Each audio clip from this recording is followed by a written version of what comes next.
Alô Brasil, alô planeta Terra, universo, boa noite. Nessa quinta-feira, dia 18 de maio de 2024, começando aqui o Jogando Conversa Dentro. Até um certo ponto eu contei, eu falava Jogando Conversa Dentro, número tal. Aí já não lembro mais. Né? É legal a gente perder certas contas assim, para não ficar muito no controle. E, pois é, eu vinha já pensando na ideia de fazer as rodas de cura de terça-feira com tema, e não vinha tema, não via tema, e a roda de cura retrasada acabou.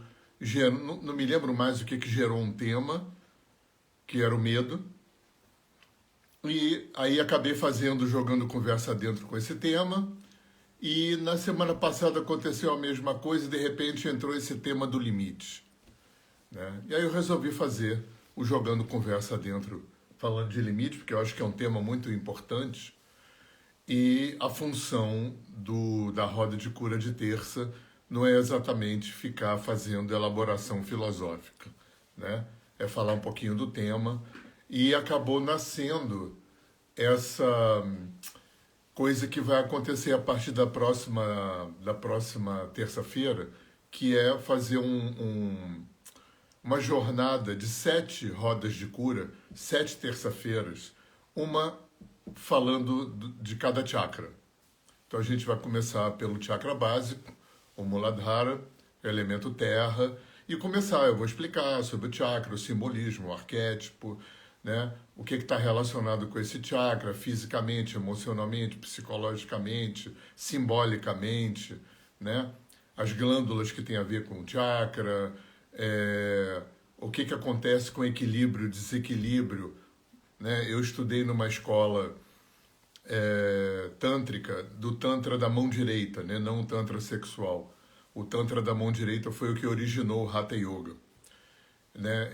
A gente fala em termos de um chakra que está hiper energizado e hipoenergizado. Graziella, as rodas de cura são sempre às 8. Né? Terça-feira, 8 horas, assim como Jogando Conversa Dentro, só que terça-feira não é gravado. Né? Tem um conceito para terça-feira, né? Onde o cliente é todo mundo que está ali, então não faz sentido nenhum gravar para outras pessoas assistirem. Né? Uma coisa que tem a ver com sincronicidade e ressonância, que é o que eu sempre falo nas rodas de cura. Aqui é diferente, porque aqui, né, eu gosto desse conceito, jogar titicas de luz no ventilador. Então aqui é para falar de espiritualidade, terapia, filosofia, psicologia, enfim, né, sem nenhuma intenção de nada, a não ser trazer material para reflexão. Né? Eu até parei de começar o Jogando Conversa Dentro do jeito que eu começava, que é como eu começo as minhas aulas, a primeira aula no curso de alinhamento energético, quando eu faço os cursos presenciais, evocando aquela frase de Buda, não acredite em nada que eu falar. Né? A frase não é literalmente essa, porque eu não decorei a frase, mas o sentido é esse. Né? Buda falava, não aceita de cara o que você lê nas escrituras, o que você ouve dos mestres. Né? Ouve, experimenta. Funcionou, fez sentido, leva para a vida. Não funcionou, continua procurando. Nada é bom para tudo, para todo mundo o tempo todo. Não tem essa, essa coisa num nível absoluto. Então, limite, né? Eu estava falando na roda de cura um aspecto interessante do limite, que é a gente estar muito consciente de que a gente lida com 2 limites. A gente lida com um limite real, que alguns conhecem muito pouco, outros conhecem muito, outros não conhecem, que é o limite real. Tudo na vida tem um limite real. Né? Um limite no corpo. Eu, por exemplo, eu tenho 68 anos, então eu tenho limites reais para o meu corpo. Né? A gente tem limites reais na área profissional, financeira, social, familiar. Né? Tem um limite real. E tem um limite que a gente construiu. Né? basicamente para se proteger, né, de eventos, traumas, tristezas, medos, raivas, angústias do passado, para que eles não se repitam. Por isso que eu estava contando, né, que eu não trabalho com essa ideia de que a gente possa se sabotar ou se boicotar. Eu aprendi com uma pessoa muito importante na minha vida, que foi meu terapeuta e meu professor, e quando eu falava isso, ele falava: não tem ninguém dentro de você trabalhando contra você. Não tem ninguém no universo trabalhando contra. Não tem luta do bem contra o mal. Tem a colocação inteligente de obstáculos, provas, exercícios, que muitas vezes são tragédias, muitas vezes são difíceis, muitas vezes resultam em catástrofes, mas são exercícios. Se a gente dá conta, esses exercícios se integram na expansão do nosso ser humano, emocional, psicológico, espiritual, energético e por aí vai. Aquilo que a gente não dá conta fica numa lista de pendência que dorme no nosso travesseiro. E essa lista de pendência fica produzindo sintomas dentro e sintomas fora, né? Raiva, medo, tristeza, angústia, baixa autoestima, menos-valia, insegurança, pouco amor próprio, pouco poder pessoal, autoimagem ruim, tudo isso é sintoma. Sintoma é sinônimo de sinalizador. A função do sofrimento é claro, gente, eu estou generalizando, tá? E são duas coisas importantes sempre no meu discurso. Eu vou estar sempre generalizando, porque não tem como ser diferente, e eu não estou me referindo a extremos. Eu não estou desconsiderando as situações extremas, mas eu não estou incluindo aqui. Porque a grande maioria de nós, a grande maioria da gente, a maior parte do tempo, é na velha e boa freudiana neurose, né? Que é a maioria de nós. Então é para nós neuróticos que eu estou me referindo. Então, a gente, é muito importante, aprendi isso muito no yoga.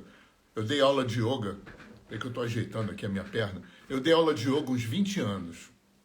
Eu dei aula em curso de formação de instrutores de yoga na BPY, que é a primeira entidade no Brasil que formatou um curso de formação de professores de yoga, Associação Brasileira de Profissionais de Yoga, e foi a primeira organização nessa área que oficializou, né, que legalizou um curso de formação, e eu tive esse privilégio, né, de estar ali na hora certa ali, e ajudei, né, participei das reuniões que estruturaram esse currículo, né, que foi o currículo do primeiro curso de formação de instrutores de yoga reconhecido.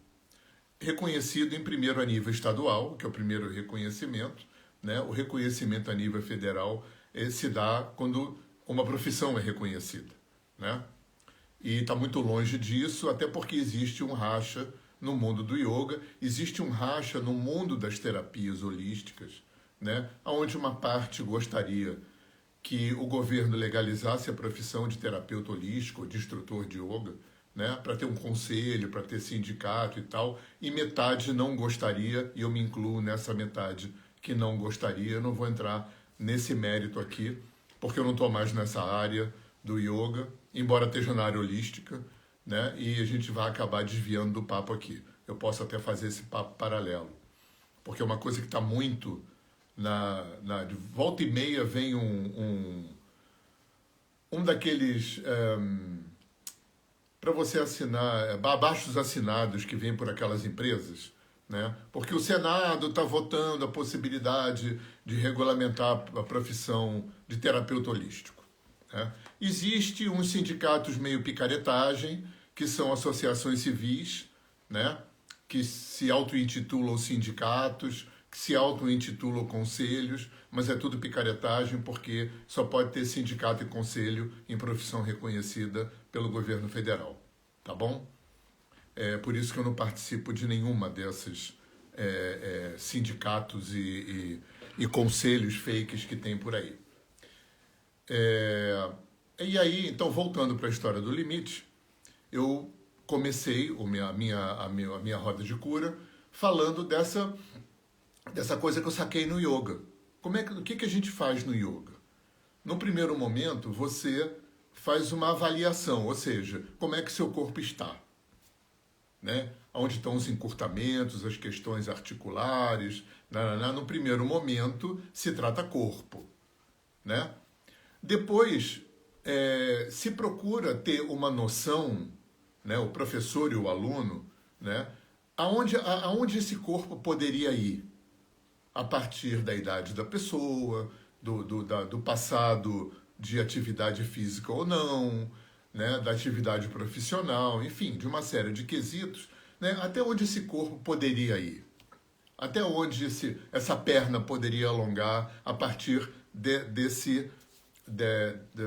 da percepção, né, do contexto daquela pessoa.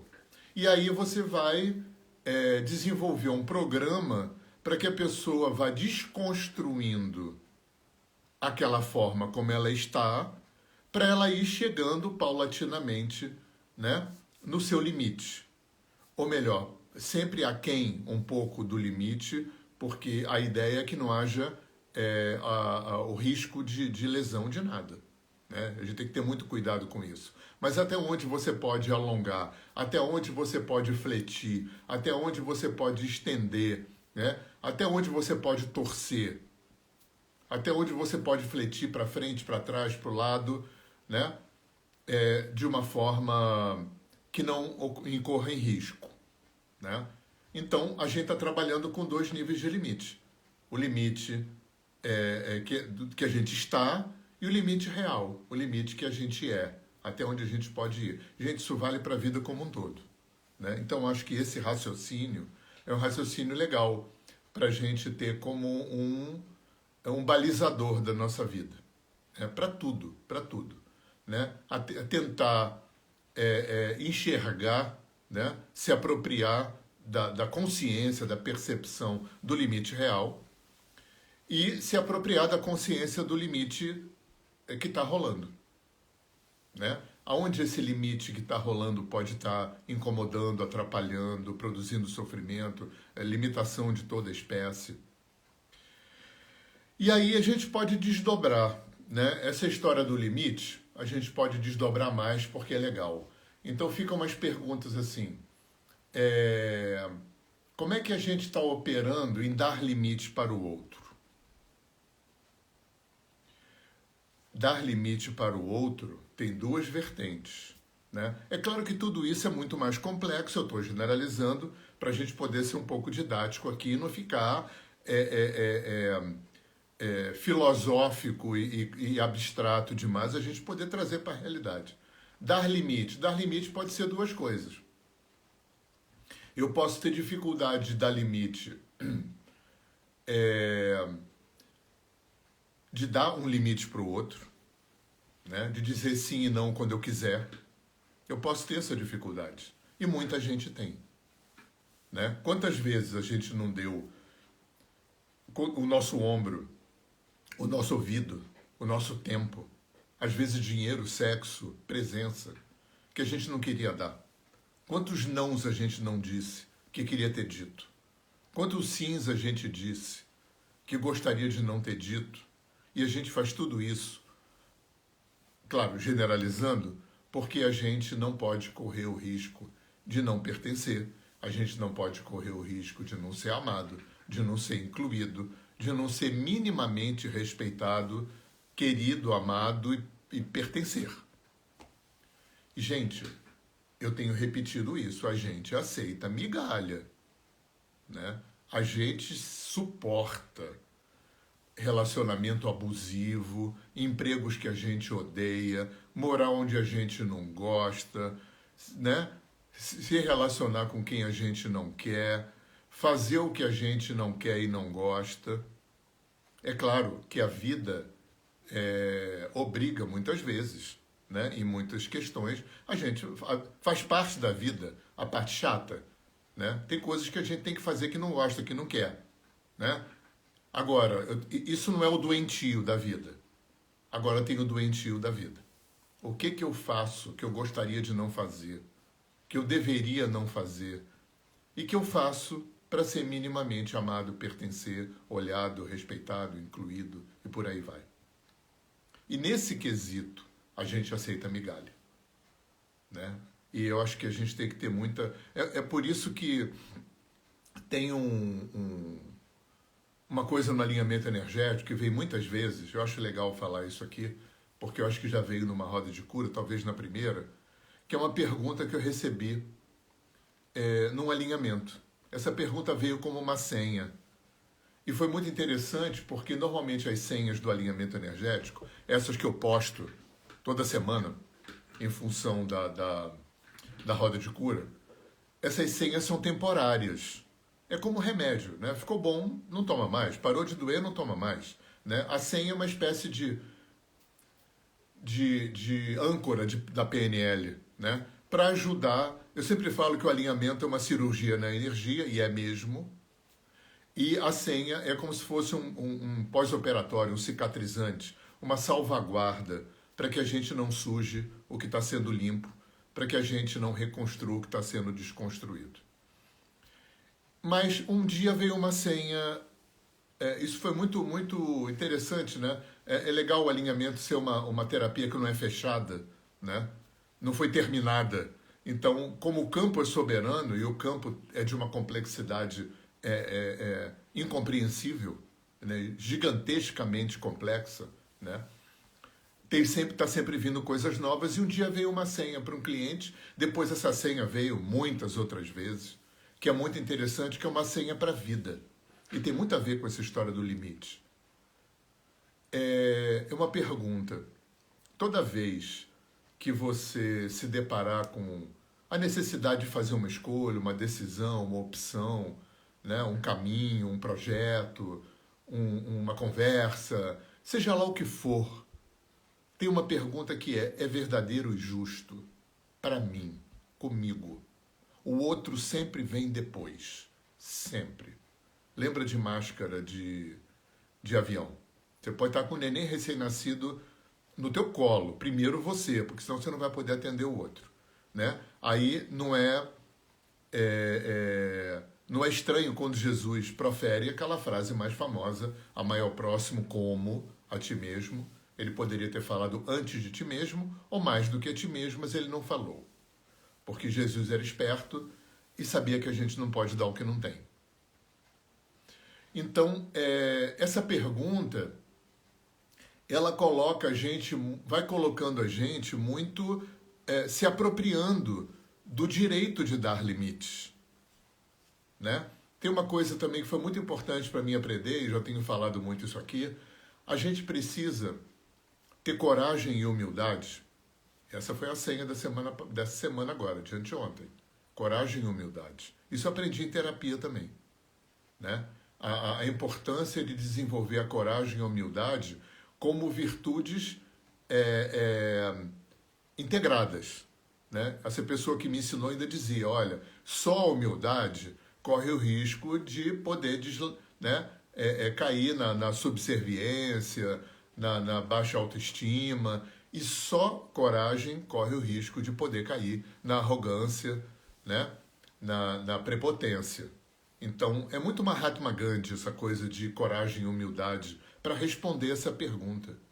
É verdadeiro e justo para mim, comigo? Sabe por quê? Por que é difícil? Porque a gente não quer, não pode. Isso não é racional. Isso é visceral, é animal.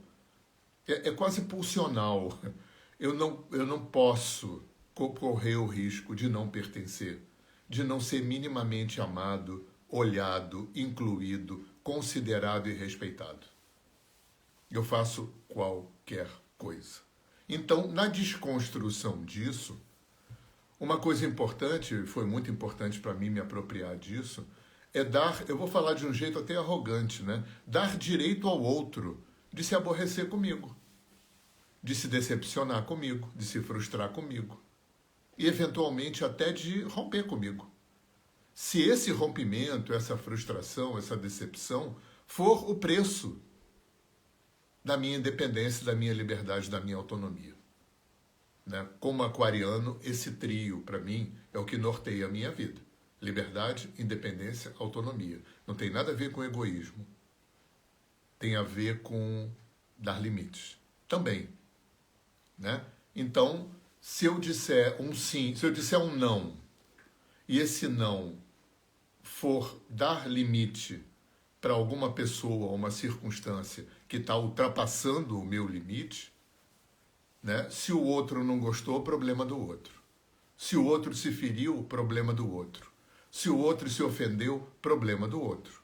Tá? Eu estou falando dentro de um prisma de ética, de educação, né? De civilidade, dentro do nosso mundo neurótico normal. Tá? O que o outro pensa, o que o outro sente, né? As expectativas do outro sobre mim, a cobrança do outro, a julgamento do outro pertence ao outro. E eu tenho falado isso. O quanto os nossos ouvidos estão cheios de falas dos pais. De falas que a maioria delas veio de uma forma amorosa, com uma pedagogia bem torta. E a gente acaba usando essas falas, né? Quando eu falo de falas, eu estou falando das cobranças, das expectativas, né? Das culpabilidades, dos julgamentos, né? Isso funciona como um balizador muito grande da nossa vida. Desconstruir isso é muito importante. A gente faz isso em constelação. Devolver para os pais as falas amorosamente. Devolver para os pais as falas deles, as cobranças, expectativas, né? As críticas, os julgamentos, ainda que tenham sido feitos por amor, que em geral a não ser quando são pais muito tóxicos, né? Mas, como a Grazi diz, de se desintoxicar dessas falas é fundamental também para a gente se apropriar de uma dinâmica saudável com limite. Porque o que deveria balizar a dinâmica do limite, entre outras coisas, né, é essa pergunta: é verdadeiro e justo comigo? Para mim? Porque se não for verdadeiro e justo comigo e para mim, não vai funcionar. Eu vou continuar mendigo. Eu vou continuar um pedinte da atenção do outro, do pertencimento, do olhar do outro.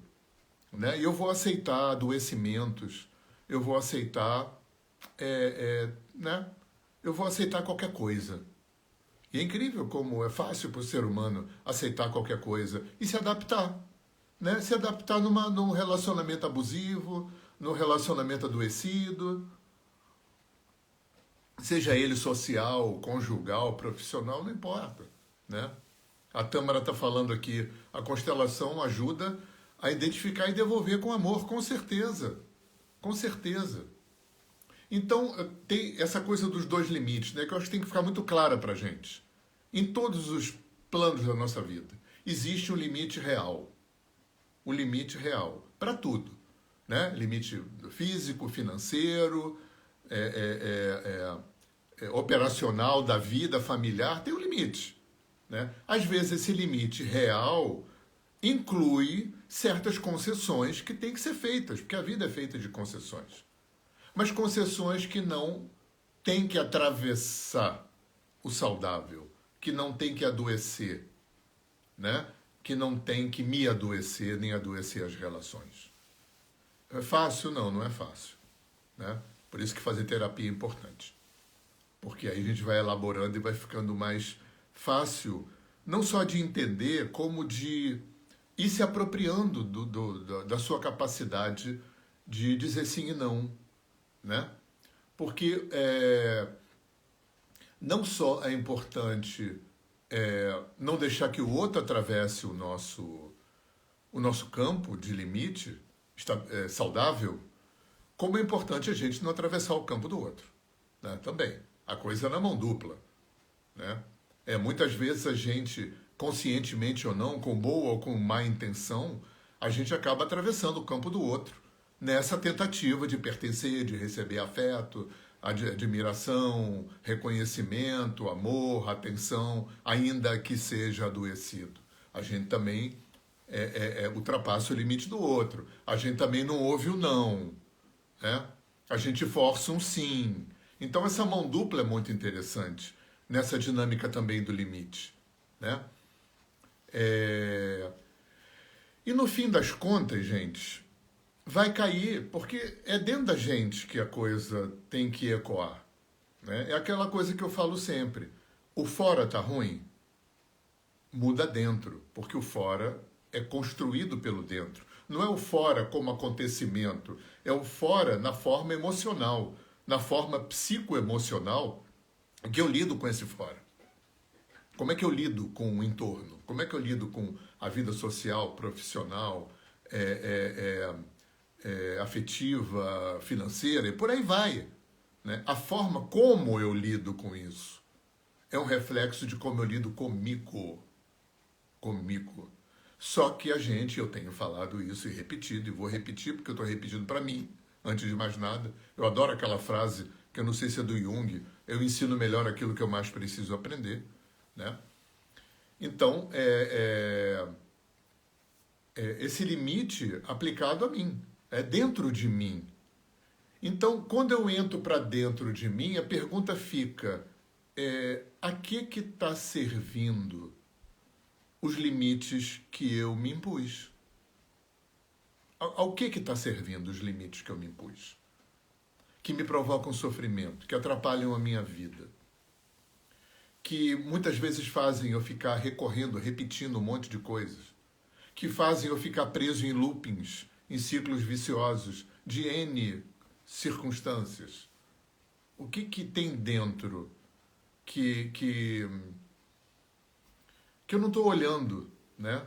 Que eu não estou trabalhando, que eu não estou mexendo, ou porque eu não sei, ou porque eu não acho que não consigo, ou acho que não posso, ou pior, né? Porque instâncias muito internas não querem. Isso, Grazi, em geral, está ligado a ganho secundário. Por que tem instâncias internas que, apesar de eu estar sofrendo, não querem mudar?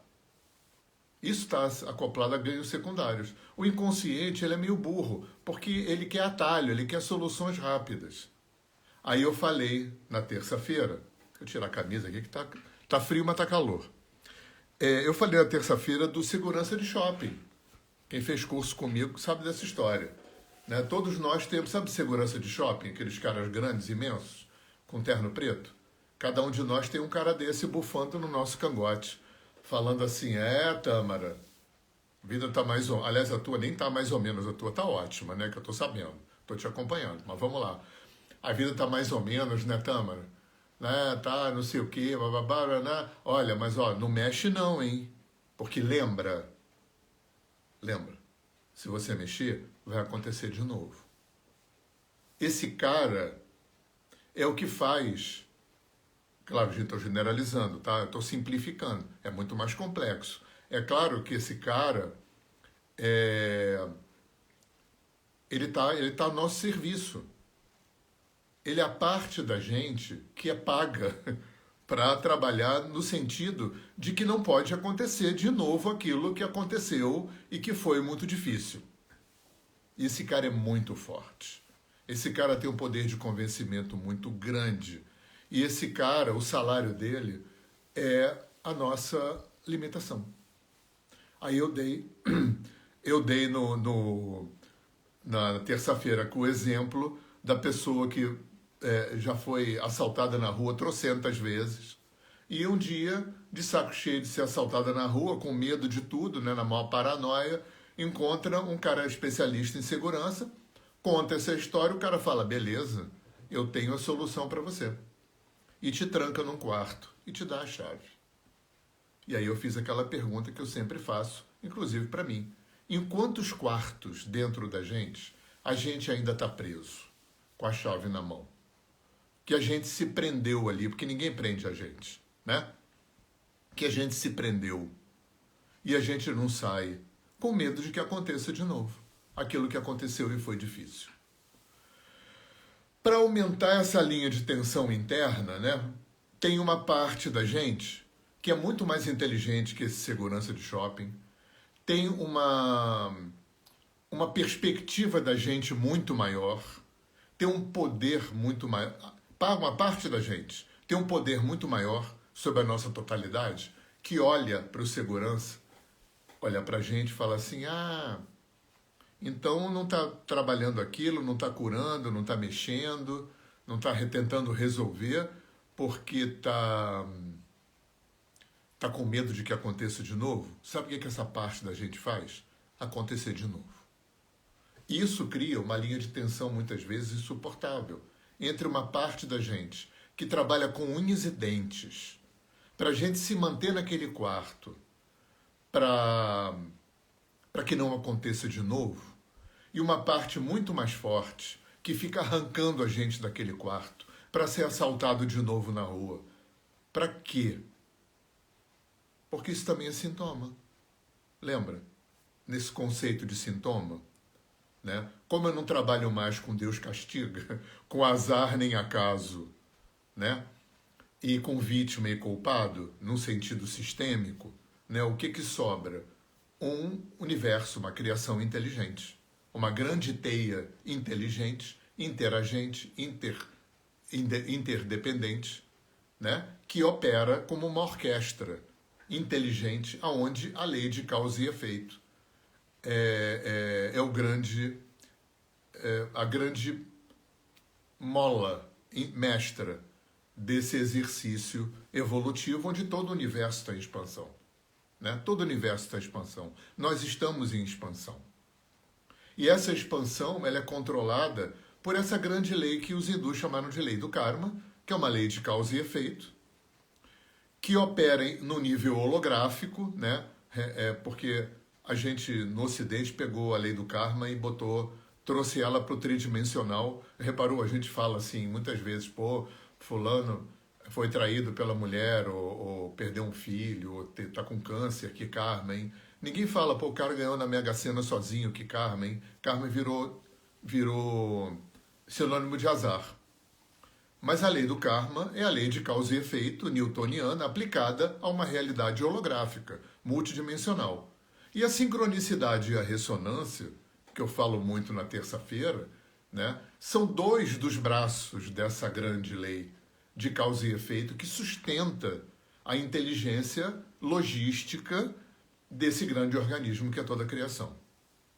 Um outro braço dessa engrenagem é a autorregulação. Todo o universo trabalha dentro de um funcionamento de autorregulação, né? Equilíbrio, desequilíbrio, equilíbrio, desequilíbrio, né? Regula, desregula, regula, desregula, e assim que o universo caminha, porque a impermanência é a característica mais nuclear da criação. Está tudo em movimento. Absolutamente 100% de todo o universo está em movimento constante, em expansão, né? No processo de homeostase, exatamente, Tâmara. Num processo de homeostase, operando uma dinâmica de equilíbrio, desequilíbrio, equilíbrio, desequilíbrio, equilíbrio, desequilíbrio, porque senão para o processo. Então, o Capra falava muito isso, né? A gente fala só na natureza de equilíbrio do universo. Não, o desequilíbrio é tão importante quanto o equilíbrio. Porque se equilibrou e parou, para tudo. E para tudo é a única coisa que não acontece na criação.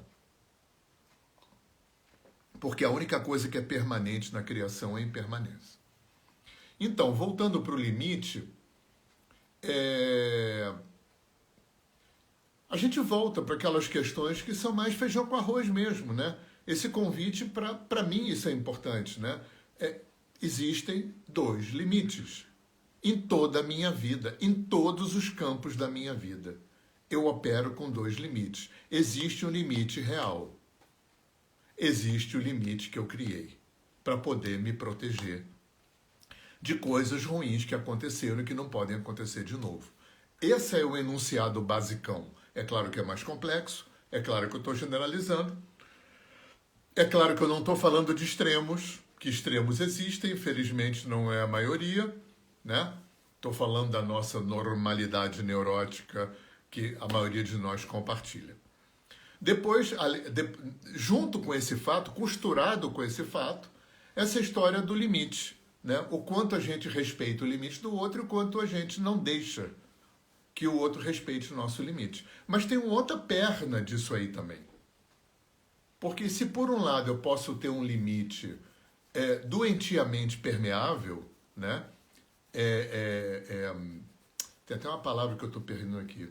A gente ser muito permissivo, né? Com o outro ultrapassar o nosso limite, para que a gente possa pertencer, ser amado, tarará. Tem um outro lado da moeda que também não é saudável, que é a blindagem do limite, que também é uma forma de proteção. Nas duas formas eu estou tentando me proteger, por caminhos diferentes, por estratégias diferentes. Se eu tenho um limite permeável que eu deixo todo mundo entrar para receber migalhas de pertencimento, atenção, nananá, amor, olhar, de respeito, também é uma forma de tentar me proteger. Né? Lembra daquela história do Freud, né? Da pulsão, da evitação da dor e a busca do prazer. Eu falei isso quando eu fiz a roda de cura e a live do medo. Né? O medo está presente, o medo permeia toda essa dinâmica que a gente está falando aqui. Né? Medo de não pertencer, medo que coisas do passado aconteçam de novo. O medo é um combustível fantástico dessa logística toda. Então, a gente tem que estar muito atento também com essa coisa do limite. Porque tem essas três formas. Tem o limite saudável, né? Que é o amar ao próximo como. E se o outro não gostou, foda-se, em bom português. Não é o foda-se agressivo do dane-se. É o foda-se que você entrega para o outro. Então se vira, porque isso que você está achando é teu. Isso que você não está gostando é teu. Isso é teu. Tá? Não é o foda-se agressivo. O dane-se. Não é dane-se. Foda-se né? Eu me amo. Né? Eu te amo como a mim mesmo, mas eu me amo primeiro. Né? Eu me amo mais. Né? E esse é o norte.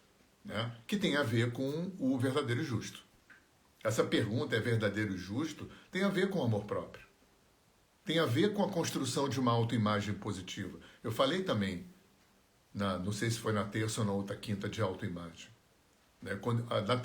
Na terça. Quando eu olho no espelho, quando eu olho para dentro, quem eu vejo? Com que qualidade eu vivo dentro de mim?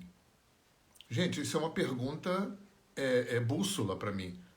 Meus ex-alunos sabem que eu tenho um elenco de perguntas bússola que eu fui coletando ao longo da minha vida. Algumas eu aprendi com pessoas, outras em cursos, outras eu li em algum livro, outras eu recebi em meditação, outras em canalizações, e intuição foi embora. Tem uma lista. Uma lista de... Essa do verdadeiro e justo veio no alinhamento. Né? Essa outra, eu não sei de onde veio.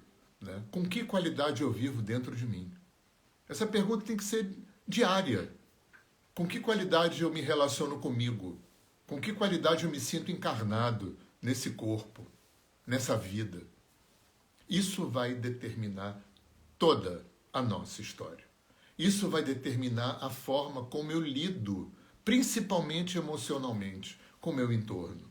Com o meu entorno doméstico, social, profissional. Né?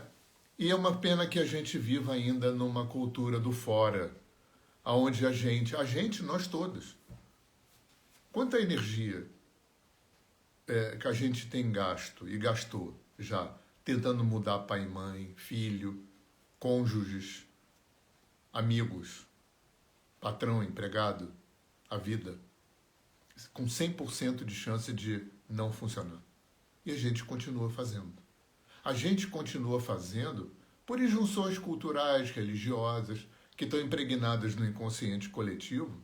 Né? E eu fico me lembrando daquela frase do Einstein: como é que você quer que mude se você continua fazendo do mesmo jeito? E, gente, dá pra gente elencar uma lista de coisas que a gente fica fazendo do mesmo jeito. A mãe fez do mesmo jeito, a avó fez do mesmo jeito. Não é? Isso é um sinalizador importante para a gente, é um balizador importante para a gente. Né? E tudo parte dessa pergunta: com que qualidade eu vivo dentro de mim? os limites vão estar a serviço disso. A gente vai operar, né? Principalmente eu me lembro de um professor que dizia que a gente anda pela vida com as duas mãos assim, com a palma para cima, com duas bandejas. Uma tem o sim, outra tem o não. E a gente anda pela vida, operando com o sim e com o não, para poder receber. Para poder receber aquilo que na nossa cultura cristã judaica, greco-romana, ocidental, branca, capitalista, a gente não aprendeu que tinha que buscar dentro. Eu acho que quando o Oriente invade o Ocidente nos anos 60, 70, a coisa mais importante que o Oriente traz, muito mais do que yoga, meditação, budismo, macrobiótica, acupuntura, shiatsu e chakras, né? Essa perspectiva de que a gente não é culpado e pecador de nascença. Eu tenho falado isso, estou enchendo o saco de todo mundo. Nós não somos culpados e pecadores de nascença. Nós não somos pessoas que não é e que não têm. Nós somos seres inteiros, completos, plenos. Só que a gente não sabe.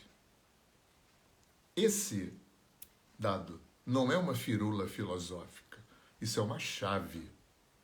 Porque quando eu introjeto essa chave e eu entendo que eu não tenho falta, eu não tenho vazio, eu sinto falta e vazio, porque o inconsciente coletivo está impregnado. Isso vem epigeneticamente no DNA. Isso vem morfogeneticamente e sistemicamente. Ninguém me ensina. Eu já venho com essa informação de que eu tenho falta. Né? Até a psicanálise fala isso. De que eu tenho vazio. Eu sinto esse vazio. Só que esse vazio não existe. Olha quanta coisa a gente está sendo convidado, quanto conhecimento a gente recebeu de meio século para cá, para a gente promover uma reeducação, que vai demorar para caramba, porque é muito difícil. Né? São muitos séculos de repetição de conceitos, de mentiras, de manipulação, né? Que estão aqui e que estão no nosso dia a dia.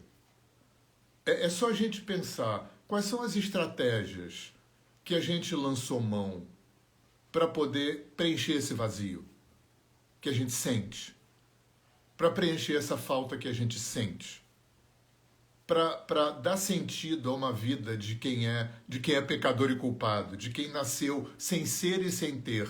Lembra aquela pergunta que faz para a criança? O que você vai ser quando crescer? Essa criança só vai ser quando fizer alguma coisa. Olha o tamanho da extensão desse vazio. O que eu fiz disso? Foi buscar fora. Quando o Oriente vem dizer que a única coisa da qual eu padeço é a ignorância de quem eu sou, a coisa mais importante que essa informação tem que fazer para a gente é a gente inverter esse processo, né? É passar a procurar dentro. É fazer o processo inverso, que há 2000 anos está se fazendo, buscando fora, buscando na religião, fazendo promessa para santo, né? Buscando no casamento, buscando nos bens materiais, buscando no dinheiro, buscando... tudo coisa legal. Mas nada disso preenche um vazio que não existe. Nada disso preenche uma falta que não tem. Que não tem. A única coisa da doença que a gente padece é a ignorância de quem a gente é. Isso na Índia chama avidya. É a ignorância primordial. E que beleza essa chave quando a gente move e inverte essa fase, né? Faz uma inversão de fase e a gente passa a entender que o fora é um produto do dentro. Olha quanta mendicância a gente pode parar de fazer. Tem até uma brincadeira que eu faço no curso, eu já falei isso em algumas lives, mas vou falar de novo porque isso tem tudo a ver com dar limite. Exatamente, Tâmara. Recolocar Deus dentro da gente é uma coisa urgente. Seja lá quem Deus for, seja lá como a gente o concebe, seja lá como a gente se relaciona com isso que se chama Deus, essa coisa precisa voltar a fazer parte prática dentro da gente. é a partir dessa instância una interna, da qual a gente é ignorante, que tem que fazer virar essa chave. E aí, se tem, além da Tâmara, alunos meus aqui, vocês vão lembrar que a gente tem 6 personagens. Todos nós vamos reconhecer esses 6, tá? Porque o pessoal morre de rir quando eu falo na turma. A gente tem são personagens míticos, arquetípicos, que a gente fabricou para poder tentar obter do fora aquilo que a gente não aprendeu que tem que obter dentro. Olha só, a gente tem uma prostituta, um mendigo, um ladrão, um escravo, uma vítima e uma prostituta, um mendigo, ladrão, escravo, uma vítima e tem uma 6ª aí que eu estou esquecendo. E o vampiro. E o vampiro... Quem não? Quem não? Quem não se prostituiu? Prostituir não é só sexo para ganhar dinheiro, não, gente. Quantas vezes... É o que eu falei no começo. Quantas vezes você deu o teu ouvido que você não queria dar, teu tempo, teu dinheiro, teu trabalho, tua casa, às vezes sexo, né? Que você não queria dar e você deu para obter. Obter de fora.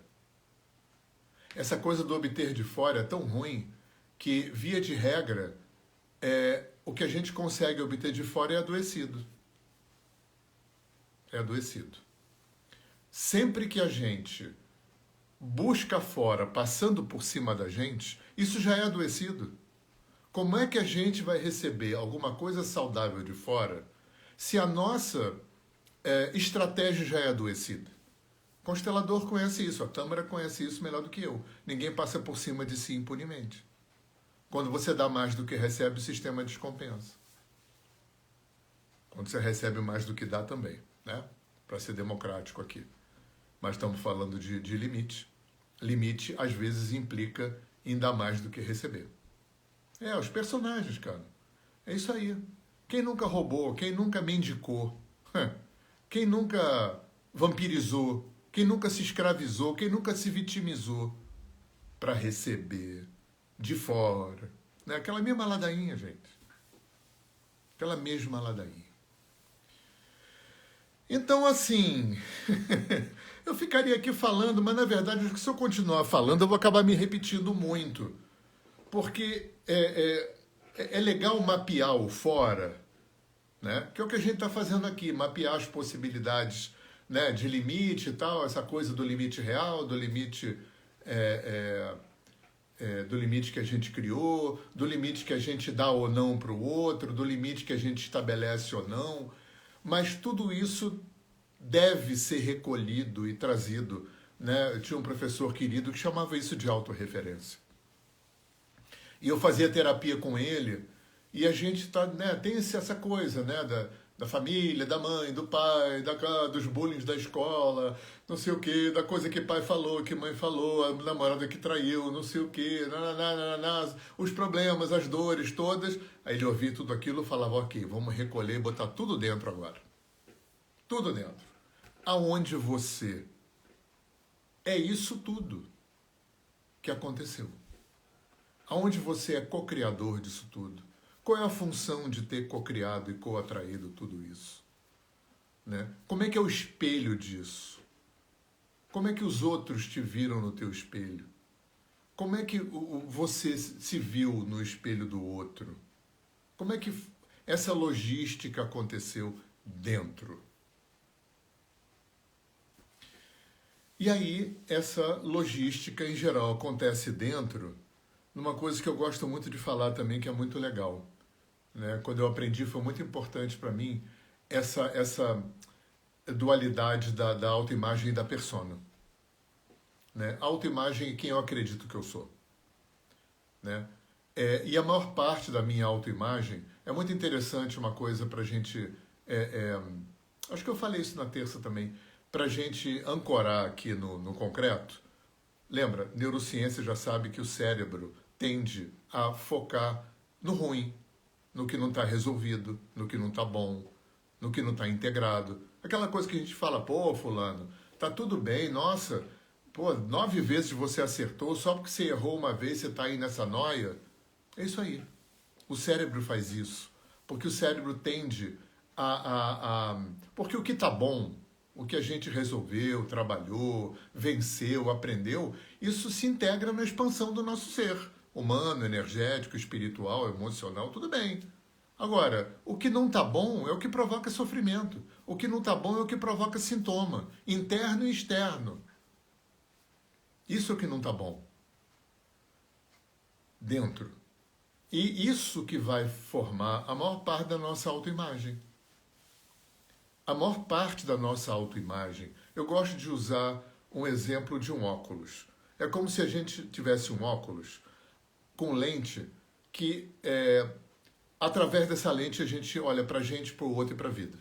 E essa lente é uma lente mutante. Essa lente vai mudando de perspectiva, né? Sabe que é uma coisa, por exemplo, muito comum. Eu não fui com a cara da pessoa.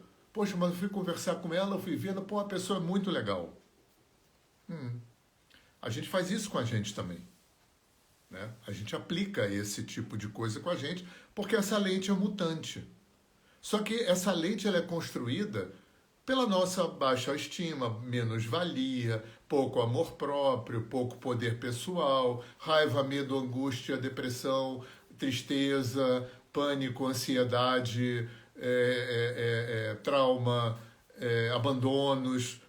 Isso é o grande construtor da nossa autoimagem. Quem a gente se vê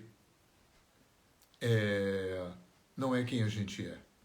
É quem a gente pensa que é. É quem a gente sente que é. A armadilha está aí. O desafio está aí. Né? O desafio está aí. E a gente tem a persona. A persona é quem a gente... Legal você falar do Matrix, Tamara, é isso mesmo. O Matrix é muito budista, né? A persona, não estou me referindo à persona do Jung necessariamente, tá? A persona é quem a gente precisa que acreditem que a gente é. Até para a gente compensar, de alguma forma torta, a nossa autoimagem ruim. Isso fica para a gente também como um exercício. Lembra dos 2 limites? Isso é importante também. Que consciência que eu tenho? Eu olho com humildade e coragem para minha autoimagem ruim? Essa autoimagem que eu construí, consciente e inconscientemente, é verdadeira e justa para mim? Comigo? Essa é uma outra pergunta. O jogo de personas, de máscaras que eu faço para a vida, para atingir vários objetivos, né? Porque a vida é muito complexa, a vida exige da gente muitos personagens, né? A gente é filho, a gente é pai, mãe, marido, esposa, profissional, cidadão, amigo, né? Tem uma série de personagens e essas personas vão vestindo esses personagens. É claro que é mais complexo do que eu estou falando, mas fundamentalmente na tentativa de tentar compensar, melhorar, mitigar, minimizar uma autoimagem ruim. Para quê? Para que eu possa ser mais amado, pertencer mais, ser mais olhado, ainda que seja pouco, migalha, ainda que seja adoecido. Então, gente, eu acho que o papo tá bom, né? Mas, enfim, isso dá um congresso, né? Mas eu acho que eu falei o que eu queria falar, né? Inclusive para mim, lançando aqui uns raciocínios mais basicões, né? Pra gente, porque o trabalho que a gente tem de reeducação, ele é muito profundo, ele é muito grande, né?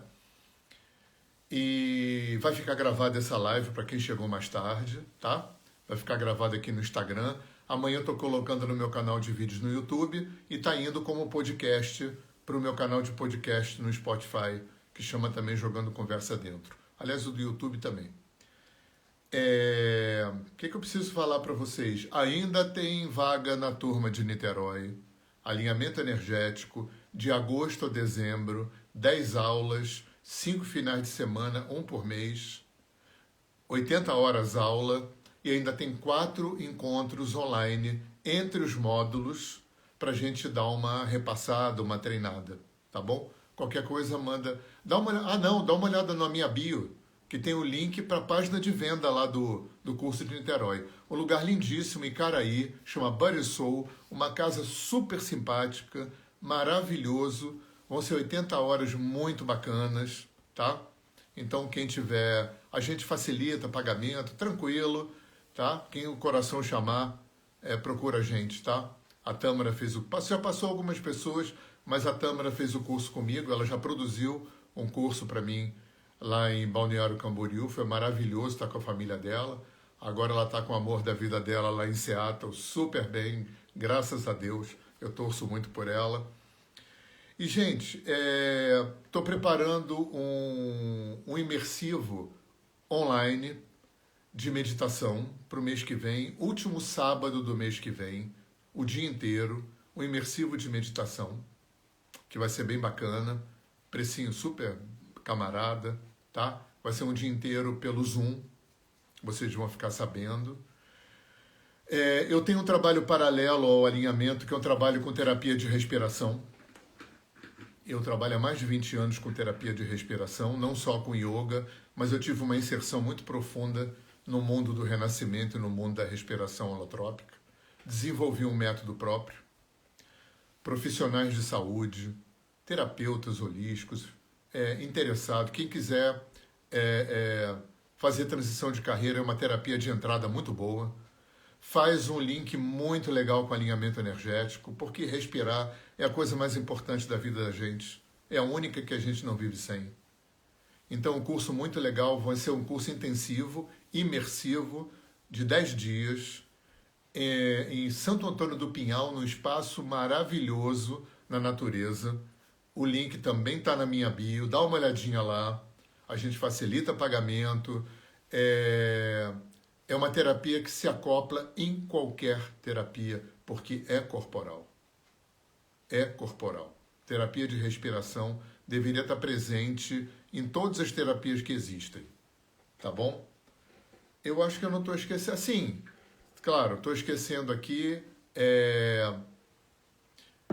Agosto, 17 e 18 de agosto, uma reciclagem para alunos de alinhamento energético formados por qualquer professor do Brasil, tá? Vamos fazer aprofundamento, aprimoramento, reciclagem, treinamento, vai ser muito legal, tá? Vai entrar esse mês ainda na minha bio, mas manda um inbox para mim, tá? Já tem gente inscrita já. Alinhadores de todo o Brasil, formados por qualquer professor, são super bem-vindos, vai ser muito bacana, vai ser a terceira reciclagem que eu já faço de alinhamento. Tá bom, gente? Bom fim de semana para vocês. Terça-feira que vem começa a roda de cura com tema, tá? Então vão ser 7 rodas de cura, uma para cada chakra. Vai ser muito legal, muito. Eu dei aula de yoga, eu conheço bastante de chakras, e a gente vai estar trabalhando os corpos de dor que tem a ver com aquele chakra. Beleza? Um beijo para vocês. Quem quiser os meus e-books gratuitamente é só entrar em contato comigo. Aí a Graziela já fez. Só que essa reciclagem, Grazi, vai ser mais prática do que a outra. A outra foi muito teórica. Essa vai ser bem mais prática. Exercício e tudo, vai ser legal. A gente vai dar uma repassada no curso e vai fazer bastante exercício. Tá bom? Então, gente, um beijo aí para vocês, tá? Qualquer coisa, eu estou sempre à disposição, eu não tenho nenhum problema em entrar em contato para responder dúvida e tudo. Então me procura, e-mail, WhatsApp, inbox. Eu não sou terapeuta superstar, eu mesmo respondo prontamente, tá bom? Um beijo. Liliane, um beijo para você, também fez o curso comigo, queridona. Beleza. Tchau, gente. Beijo grande.